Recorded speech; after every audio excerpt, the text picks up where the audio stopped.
Welcome once again to Geeks Not Nerds, the podcast. I'm Captain Logan. And I'm Vince. And I'm Sarah. Sarah is going to be giving us her top favorite 25 movies of all time. Yes, and these are my 25 favorite movies, not necessarily the movies that I think are necessarily the best made or anything like that. Yeah, because Sarah has this thing where she doesn't necessarily like movies even when she knows they're good.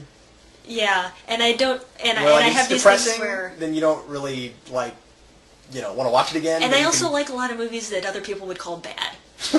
So they're writing bad these are just movies that I would want to put in my TV and sit down and watch. Now, you just put this together. Are you gonna come back and look at this next week and be like, oh, I forgot that? I might, because I just put this together today. But for the most part, I'd say my top 10's pretty solid. So what we thought we'd do is hear Sarah's top 25, and Vince and I will comment on these movies and see if we agree or disagree with her picks, and see how many of these we even know.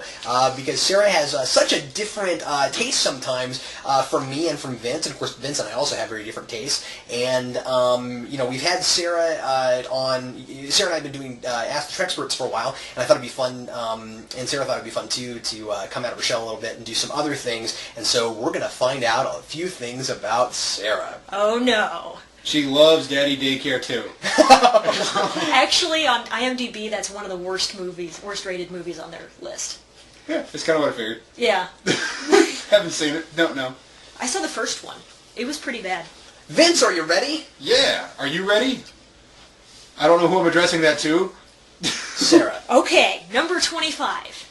The Truman Show. The Truman Show. It's a great movie. That is the only Jim Carrey movie that I like.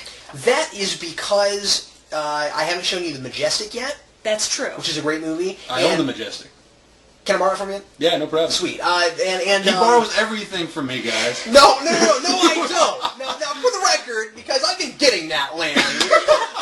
Somebody left a comment last week that was like, Captain Logan, what don't you borrow from Vince? And I was like, well, the stuff I don't like. but no. Vince has some movies that I like that I just never borrowed buying, and same thing, vice versa, right? I mean, you borrow stuff from me also. It's just we seem to bring up things that I'm like, oh yeah, I want to watch that again. That happen to come from you. Anyway, The Majestic you haven't seen, and there's another Jim Carrey movie that came out. What is it? Eternal Sunshine of the Spotless Mind. I've heard that's great good. movie. It's not bad.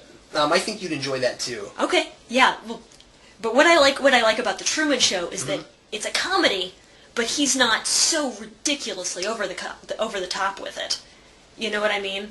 Where he can just be so silly sometimes. And I think in most of his movies he gets so silly that it's beyond humor, for me.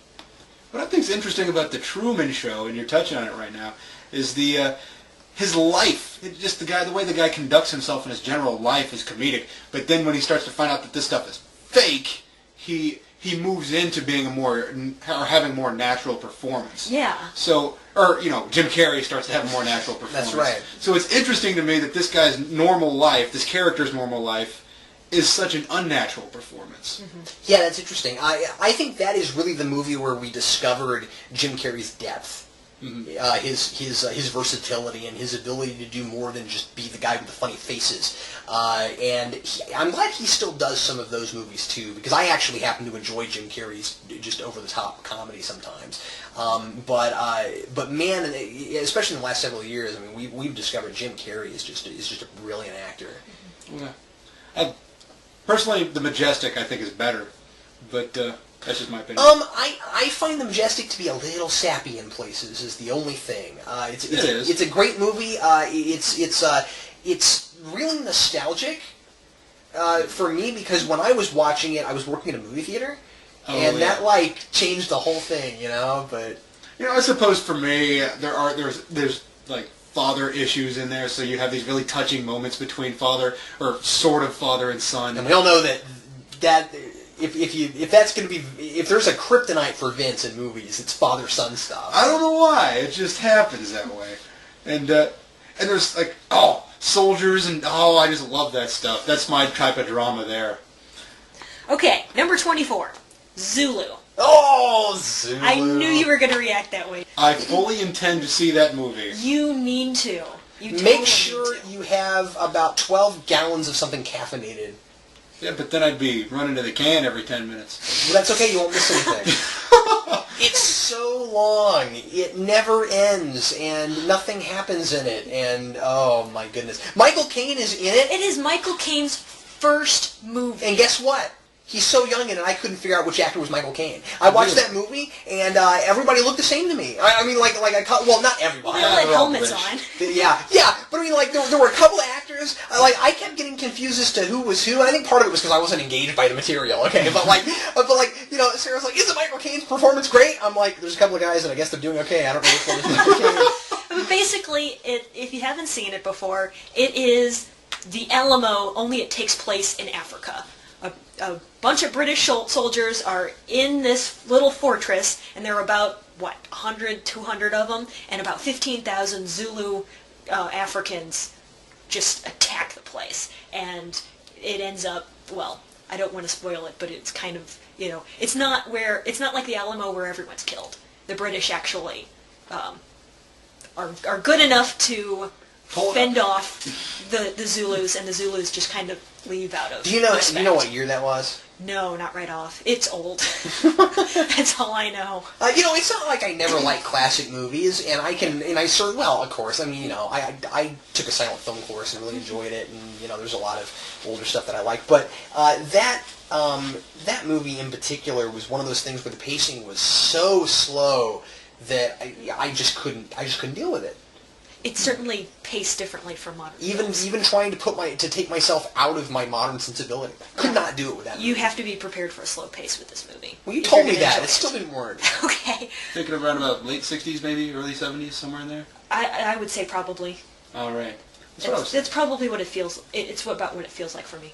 Coincidentally, the reason I intend to see that movie is my dad recommended that I see it. Really? So, well, I'm sure you'll like it better than I did. Yeah, I think it's better than Zulu Dawn, which was the prequel. I have no idea. But I made a prequel to an extremely boring movie. It was so weird. Zulu Dawn is where the British have a bunch of soldiers and fight off the Zulu. So, I don't know. Okay. Number 23, Ben-Hur. Ben-Hur, I never saw. You need to see it. It is total seriously. classic. Do I? Okay, Yes. I never did see that. Admittedly, I haven't seen it either, but I know it's Captain Logan, how could you not have seen this movie?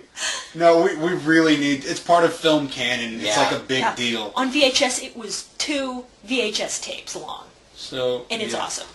So, sorry, guys, haven't seen Psycho either. I know. Even Sarah's seen Psycho that. is not on my list, but I have seen it. Zulu was 1964, and Zulu Dawn was 1979. Yeah. Sweet. Okay, Nobody's heard of that because of Superman. number 22. Hopefully one you guys have seen. Top Gun. Top Gun! 80s classic. That song, that song gets stuck in my head, and I can't get it out, and I'm like, why does it have to be through a third of the movie? Haven't seen Top Gun. What? I just can't bring myself to ever care about anything Tom Cruise has ever touched. Vince does not like Tom Cruise. Is good in this. Tom Cruise is Tom Cruise. And it's I Val hate Kilmer. Tom. Val Kilmer's great. Val Kilmer is awesome in it because he's Iceman. He's got the creepy Iceman stare. It's one of those. Top Gun is one of those movies that I just can't bring myself to watch or even make myself think about watching because it's so ridiculously cultified. Dude, I had the same thing, but unfortunately I married Sarah and had to. I what love happened. the movie. It's not terrible, Vince, but it was what I expected. I'm supposed to care about dudes in the Air Force. I don't know. It's hard for me to But do. it's flying airplanes. It's like jets going everywhere. Dogfights. It's You great. got the Tom Cruise, the alpha male style, and I don't know. I just don't care about that guy. I mean, there are things Tom Cruise has been in that I really, really liked, but yeah, Top Gun is so you won't like it, Vince. I just don't think. But give it a shot. The only thing that I can think of with Tom Cruise in it that I actually enjoyed was Tropic Thunder. And I missed that. He was in that? Yeah, I didn't even know he was in that. He put on a fat suit and a bald hat. That's hilarious. And he played a producer, and he was hilarious. Go ahead. 22. Who Framed Roger Rabbit? Oh, great movie. Oh, yeah. I was just thinking, did you already say 22? Nope. No, she didn't. Oh, okay. But anyway... I like Who Framed Roger 21. You're right. Oh, okay. I did say But anyway... Okay, 21. Yeah, Roger Rabbit's great. Roger Rabbit's great. Yeah. You know, there have been other movies since Roger Rabbit that have had the ability to make more realistic looking things that were less integrated than the animated characters with the human characters in Roger Rabbit. Yeah, the movie was incredibly well made, well written. I just love it. And it's got the creepiest thing Christopher Lloyd ever did. Oh, yeah. He's so freaking creepy in that. When I was a kid, I used to go around imitating his death sequence at the end. I just thought that was the funniest thing ever.